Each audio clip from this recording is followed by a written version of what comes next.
President Trump pressures Iran. You know, we have a tremendous force, just like we did in Venezuela, even bigger. There's another beautiful armada floating beautifully toward Iran right now.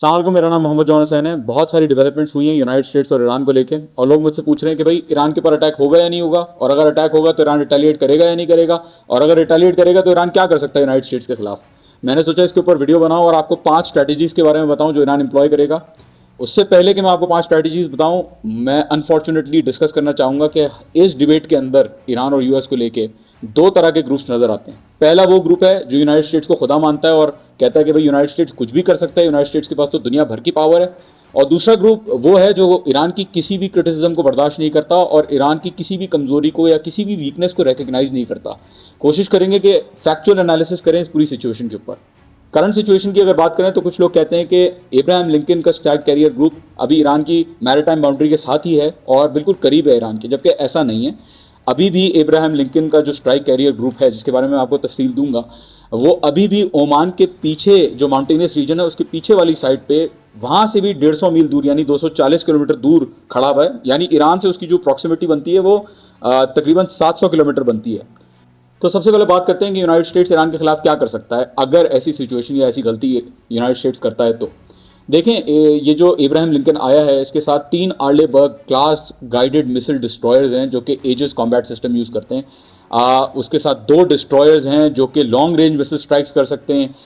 90 aircraft हैं जिसके अंदर F-35 भी हैं और E-18 जो Growler हैं वो भी हैं, और 2 E-3 सेंट्रीज हैं जो डिटेक्ट करती हैं थ्रेट को और उसको बताती हैं आगे। उसके साथ साथ 3 स्पेशलिस्ट शिप्स हैं कॉम्बैट के लिए जो कि इस वक्त बहरीन के जो नेवल बेस है, जो यूएस का सेंटकॉम का जो फ्लीट का बेस है जहां से कम्युनिकेशन और लॉजिस्टिक्स कंट्रोल होते हैं, वहां पे खड़ी हुई है। एक डिस्ट्रॉयर सऊदा बे यूएस बेस पे है और एक डिस्ट्रॉयर रेड सी में है। पिछले 24 घंटे के अंदर अंदर बहुत सारी डेवलपमेंट्स हुई हैं इसके अंदर भी, और ट्रंप, क्योंकि हमने देखा कि वो मिला सीनियर मेंबर्स से और उसने डिस्कस किया और बताया जा रहा है एक्सियोस की तरफ से कि उसने डिसाइड कर लिया कि स्ट्राइक करना है, लेकिन कब करना है वो जो है वो अभी तक डिसाइड नहीं किया। And eight the same time Israel की भी खबरें आ रही हैं कि उन्होंने भी अपने होम कमांड को बोल दिया है कि वो रेडी रहें ईरान के साथ किसी भी इंगेजमेंट के लिए। और एक्सियोस ने यह भी कहा है कि 24 घंटे के अंदर अंदर, और ये चीज़ मुख्तलिफ ट्रैकर्स ने भी रिपोर्ट की है कि 24 घंटे के अंदर अंदर 50 से ज़्यादा F-35, F-22, F-16, ये सारे जो जितने भी एयरक्राफ्ट हैं वो भेज दिए हैं फाइटर जेट्स मिडिल ईस्ट के रीजन के अंदर। और उसके साथ साथ हमें नज़र आ रहा है कि एक और बेड़ी बेड़ा USS जेरल्ड आर फोर्ड, जो कि सबसे बड़ा बेड़ी बेड़ा है, वो भी आ रहा है और वो इस वक्त स्ट्रेट ऑफ गिलबर्टर में जो है वो उसको क्रॉस करता हुआ नजर आया था 24 आवर्स अगो। अब अगर बात करें कि यूनाइटेड स्टेट्स करेगा क्या, देखिए यूनाइटेड स्टेट्स वही करेगा जो पहले ईरान के साथ हो चुका है। यूनाइटेड स्टेट्स लीडरशिप को टारगेट करेगा। लीडरशिप को 12 दिन की जंग में भी टारगेट किया था, उससे कुछ बदला नहीं। यूनाइटेड स्टेट्स न्यूक्लियर फैसिलिटीज़ को जो वो कह रहा था तबाह कर चुका है, उनको दोबारा हिट करेगा। और यूनाइटेड स्टेट्स साथ ही साथ जो भी बैलिस्टिक मिसाइल के प्रोडक्शन फैसिलिटीज़ हैं, बेसिस हैं, साथ साथ जो ड्रोन की फैसिलिटीज़ हैं और बेसिस हैं, और जो लॉन्चर्स हैं ईरान के, उनको भी डिस्ट्रॉय करने की कोशिश करेगा। अच्छा, यूनाइटेड स्टेट्स किन किन बेसिस को टारगेट कर सकता है, इसके ऊपर भी डिस्क्रिपेंसी है। वो बेसिस जो यूनाइटेड स्टेट्स की सैटेलाइट्स ट्रैक कर सकती हैं, फॉर एग्जांपल IRGC के ओपन बेसिस हो गए, अर्तिश के हो गए, बसीज के हो गए, इन बेसिस को no doubt United States target कर सकता है। बट इनकी जो मिसाइल के बेसिस हैं और वो जो अंडरग्राउंड बेसिस हैं या जो माउंटेनियस रीजन्स के अंदर जो बेसिस बनाए हुए ईरान ने, उन बेसिस को टारगेट इफेक्टिवली नहीं कर सकता यूनाइटेड स्टेट्स। उसकी वजह क्या है? उसकी वजह यह है कि देखें 10 नॉन बेसिस हैं और उन 10 नॉन बेसिस में से सिर्फ 4 ऐसे हैं जो यूनाइटेड स्टेट्स को पता है कि कौन से बेसिस हैं मिसाइल्स के, और उसमें जो 6 बेसिस हैं वो अंडरग्राउंड फैसिलिटीज़ हैं। और सिर्फ अंडरग्राउंड फैसिलिटीज़ ही नहीं बल्कि डेप्थ जो उनकी आती है अंडरग्राउंड होने की, that is between 500 to 700 metres. तो वो इतनी डेप्थ में हैं वो मिसाइल स्टोरेज फैसिलिटीज़ कि उनको टारगेट करना यूएस के लिए आसान नहीं है। अगर वो अपनी सबसे ख़तरनाक म्यूनिशन यूज़ करते हैं न्यूक्लियर वेपन के बाद, जो कि GBU-57 है, जो B-2 बॉम्बर ने यूज़ की थी फौदों को हिट करने के लिए, तो उसका भी जो पेनिट्रेशन है वो 200 मीटर है, उससे ज़्यादा नहीं है। तो इट इज़ आर्ग्यूबल कि United states in missile storage facilities को और जो अंडरग्राउंड बेसिस ईरान ने बनाए हुए हैं उनको टारगेट नहीं कर पाएगा। साथ ही साथ यूनाइटेड स्टेट्स ये भी कोशिश करेगा कि किसी तरीके से ईरान के अंदर जो उसके एजेंट्स बैठे हुए हैं और राइटर्स बैठे हुए हैं उनको दोबारा बाहर लेके आया जाए, जो अभी भी हैं अंदर, और उनके थ्रू किसी तरीके से दोबारा कोशिश की जाए for quote unquote regime change. दूसरा सवाल ये आता है कि ईरान रिटेलिएट करेगा या नहीं करेगा। मुझे तो हैरत होती है उन लोगों के ऊपर जो कहते हैं कि ईरान रिटेलिएट नहीं करेगा। अगर रिटेलिएट ना करना होता तो वो इतना स्ट्रिक्ट और इतना मेंटेन स्टांस नहीं लेता यूनाइटेड स्टेट्स के खिलाफ। वो पहले ही कोई और मुल्क होता तो वो पहले ही पेश कर देते अपने जितने भी नेशनल एसेट्स हैं, अपनी जितनी भी पॉलिटिकल लीडरशिप है, अपनी जितनी भी सॉवरेंटी और नेशनल इंटेग्रिटी है, वो पहले ही पेश कर देते हैं अमेरिकन को। तो ईरान अगर इस तरीके से सोचता जिस तरीके से दूसरे मुल्क सोचते हैं, तो ईरान के ऊपर आज ये नौबत ना आती कि उसके ऊपर 47 ईयर्स तक सैंक्शन लगी हुई हो और ईरान जो है वो लड़ाई कर रहा हो ये पूरे इंपीरियलिस्ट ऑर्डर के साथ। तो अब सवाल ये आता है कि ईरान क्या कर सकता है और ईरान क्या स्ट्रैटेजी अपनाएगा। देखें, पहली स्ट्रैटेजी जो ईरान अपनाएगा पर्टिकुलरली दो चीज़ों के लिए, इसराइल को अटैक करने के लिए, क्योंकि इसराइल भी इन्वॉल्व होगा इस अटैक में यूएस के साथ, और जो यूएस कैरियर और स्ट्राइक ग्रुप हैं उनको टारगेट करने के लिए। पहली स्ट्रैटेजी है ओवरवेल्म एंड एग्जॉस्ट की स्ट्रैटेजी। ओवरवेल्म एंड एग्जॉस्ट की स्ट्रैटेजी क्या है? ओवरवेल्म एंड एग्जॉस्ट की स्ट्रैटेजी ये है कि जो दुश्मन के डिफेंसेस हैं उनको इतना ज़्यादा ओवरलोड कर दिया जाए, इतना ज़्यादा डिस्ट्रैक्ट कर दिया जाए कि जो कोई ना कोई पेनिट्रेशन जो है मेजर म्यूनिशंस की हो टारगेट की तरफ। इससे मुराद ये है कि ईरान के पास जो स्वॉर्म ड्रोन्स हैं, जो फास्ट अटैक जो शिप्स हैं, इसकी जो कश्तियाँ हैं, और जो इसकी मिसाइल कैपेबिलिटी है, उसको ईरान पूरी तरीके से यूज़ करेगा। ये जितने भी डिस्ट्रॉयर्स और एयरक्राफ्ट कैरियर्स आ रहे हैं इस वक्त रीजन के अंदर, उन सबको इंगेज करने के लिए। भले वो एयरक्राफ्ट कैरियर्स बहुत ज़्यादा केपेबल हैं, I have already recognised it, भले उनके साथ F-35 जेट्स हैं और मुख्तलिफ तरीके के इलेक्ट्रॉनिक वॉरफेयर कंडक्ट करने के भी सिस्टम्स मौजूद हैं, फिर भी ईरान के पास इतनी बैलिस्टिक मिसाइल्स और इतने ड्रोन्स हैं कि वो इफेक्टिवली डैमेज कर सकता है उन एयरक्राफ्ट कैरियर्स को, और इनफैक्ट डुबा भी सकता है अगर आप इसकी डेप्थ में जाएं तो। किस तरीके से, मैं आपको बताता हूँ। देखिए, ईरान के पास इस वक्त ड्रोन की जो कैपेबिलिटी है उसके अंदर शाहिद, मुहाजिर, आराश, फोत्रोस, हदीद 110, स्पेसिफिकली जो हदीद 110 है, ये सबसे ज़्यादा ख़तरनाक ईरान का ड्रोन है, जो सुसाइड कामकाजी ड्रोन है। और ये ड्रोन स्टेल्थ ड्रोन है, मतलब ये डिटेक्टेबल नहीं है। किस तरीके से डिटेक्टेबल नहीं है? आप लोग कहेंगे नहीं जी ईरान तो बना ही नहीं सकता ऐसी टेक्नोलॉजी। तो मैं आपको बताऊं कि ईरान ने यूएस के बहुत सारे ड्रोन्स को इंटरसेप्ट करके और साइबर वॉरफेयर के थ्रू उनको जैम करके नीचे बुला के उनको रिवर्स इंजीनियर किया है, और यूएस का जो RQ-170 सेंटिनल है उसको रिवर्स इंजीनियर करके हदीद 110 बनाया गया है।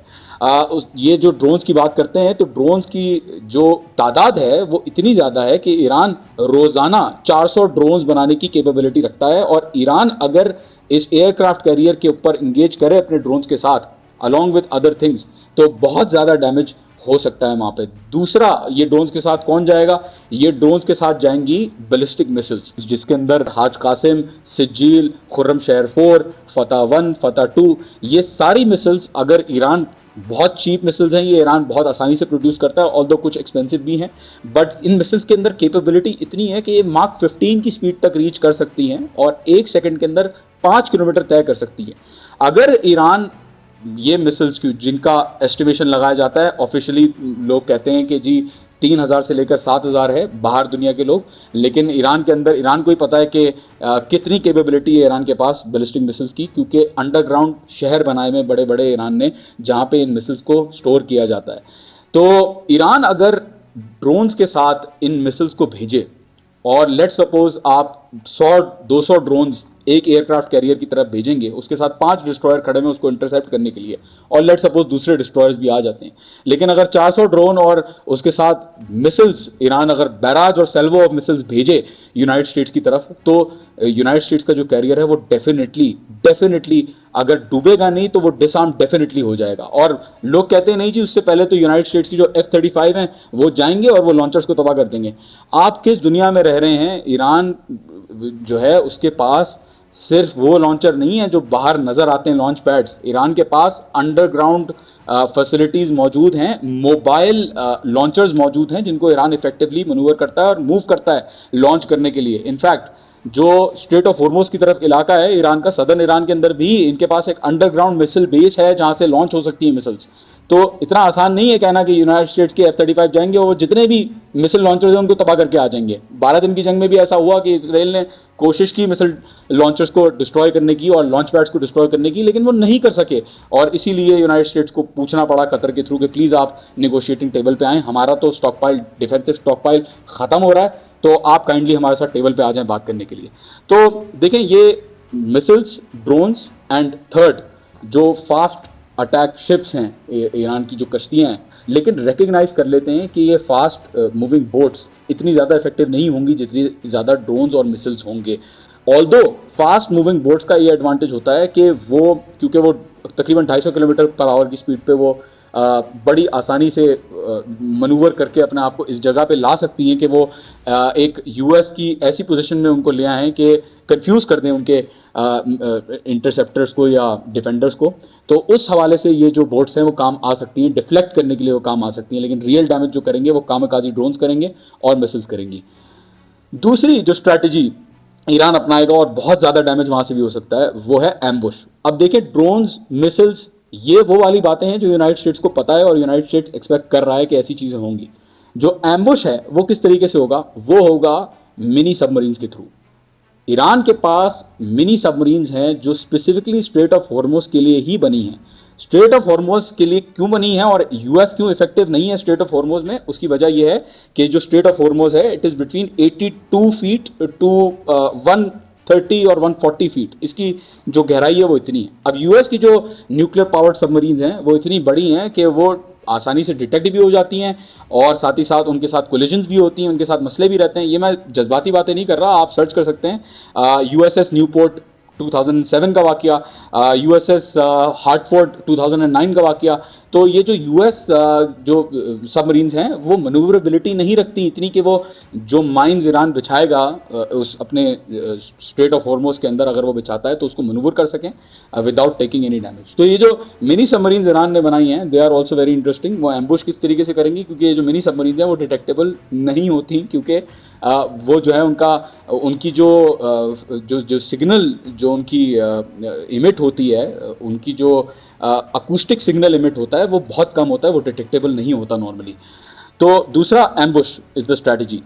तीसरी स्ट्रैटेजी क्या करेगा ईरान? ईरान तीसरी स्ट्रैटेजी करेगा मैरीटाइम चोक होल्ड की। मैरीटाइम चोक होल्ड क्या है? मैरीटाइम चोक होल्ड है स्ट्रेट ऑफ हॉर्मुज़ को बंद कर देना, और ना सिर्फ स्ट्रेट ऑफ हॉर्मुज़ बंद होगा जहाँ से 31% सी बॉन्ड क्रूड जाता है और 20% LNG जाती है, ना सिर्फ वो बंद होगा, बल्कि एट द सेम टाइम जो हुतीज़ रेड सी के बराबर बैठे हुए हैं वो रेड सी को भी बंद करेंगे।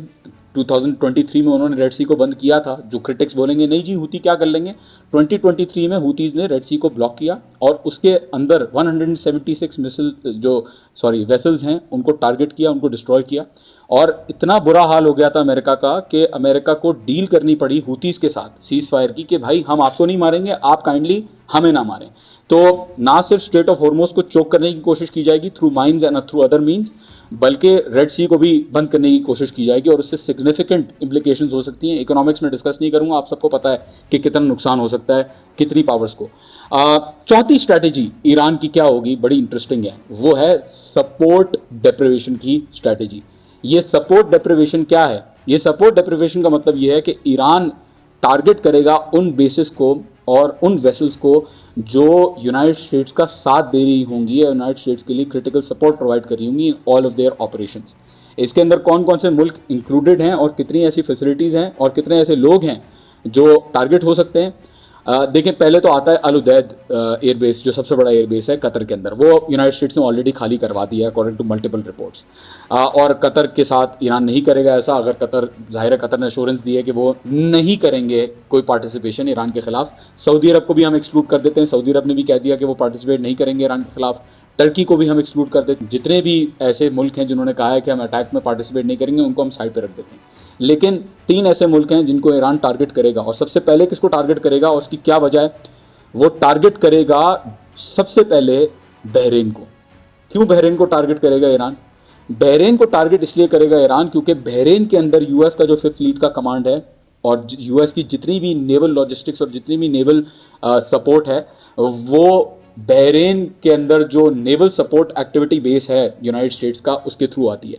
इस बेस की अगर बात करें तो इस बेस के अंदर 9000 मिलिट्री पर्सनल हैं, और ये बेस बहुत ज़्यादा असेंशियल है यूएस के ऑपरेशनल, लॉजिस्टिकल और मेंटेनेंस सपोर्ट के लिए।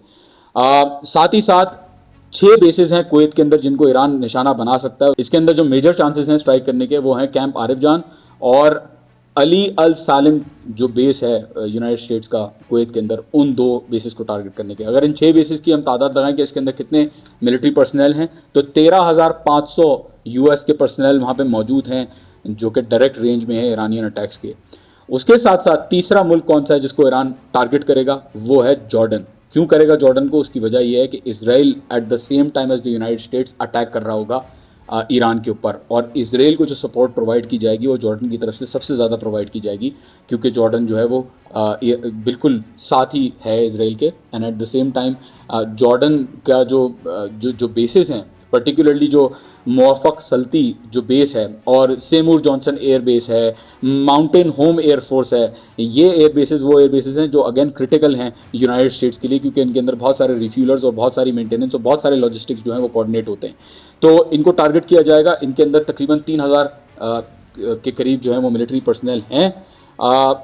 उसके साथ साथ बहुत सारी ऐसी जो एसेट्स हैं यूनाइटेड स्टेट्स के, वो भी ख़तरे में हैं जो अभी तक ईरान ने डिक्लेयर नहीं किए, बट इट इज़ इम्प्लाइड कि ईरान जो है वो और भी एसेट्स को और इम्पॉर्टेंट इंफ्रास्ट्रक्चर को नुकसान पहुंचा सकता है यूनाइटेड स्टेट्स के। 26 रीफ्यूलर्स हैं इस वक्त यूनाइटेड स्टेट्स के इन द मिडल ईस्ट और एंड डिएगो गार्सिया, और ये जो रीफ्यूलर्स हैं ये रीफ्यूलर्स को भी ईरान टारगेट करेगा, वो भी उनकी रेंज में है।